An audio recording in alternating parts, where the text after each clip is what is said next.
Tropes. They give a story strength. Transparency gives permission.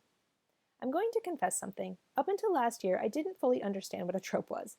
I'm not sure how I'd made it through about a decade in the writing industry not getting the concept, but it's true. I tell you this in full transparency for two reasons. One, if there are aspects of writing that are totally new to you or foggy, that's okay. We all start somewhere. I believe it's important to be comfortable with being a student, asking questions when we don't know the answer, or researching and learning so we can be better informed. For a long time, I was afraid to say, I don't know what that means. Now, I'm happy to raise my hand and say, I don't understand. Please explain. Because then I remove shame and embarrassment from the equation and get on with the lesson. It's empowering and moves me closer to my goals, rather than stagnating in the unknown. The other reason I tell you this is because although I didn't intellectually understand tropes, I did on an intuitive level.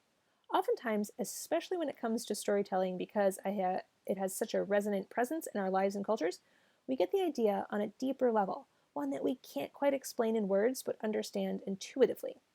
For example, you read a book about an orphan girl who was sent to live with her stepmother and then fell in love.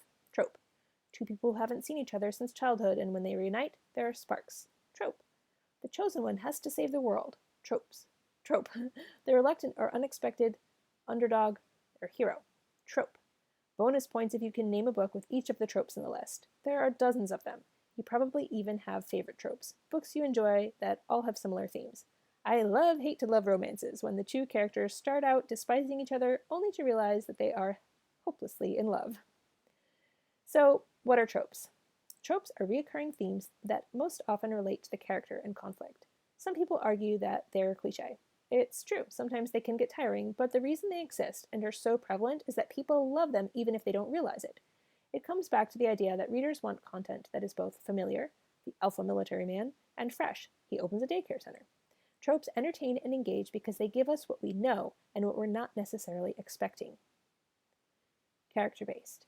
Tropes are usually character-based. That means they relate directly to the main characters, but also to their goal and conflict.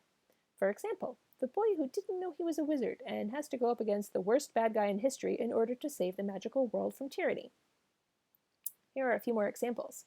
Second chance romance, best friend's sibling, friends to lovers, enemies to lovers, fated mates, unexpectedly have to save the world, conflict against good and evil, destined to be queen, king, the chosen one.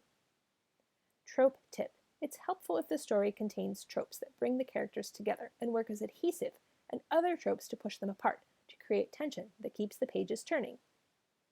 Tension. An event or decision that results in the reader asking, what's going to happen next? Push and pull. When the reader is hanging on the edge of their seat and then the plot thrusts them in a direction they don't expect, the tension is heightened. This is achieved by employing a repelling trope, something that pushes their characters apart or moves them further from their goal.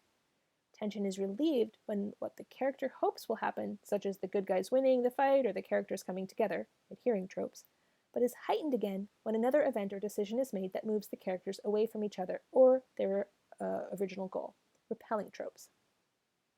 3 more trope tips.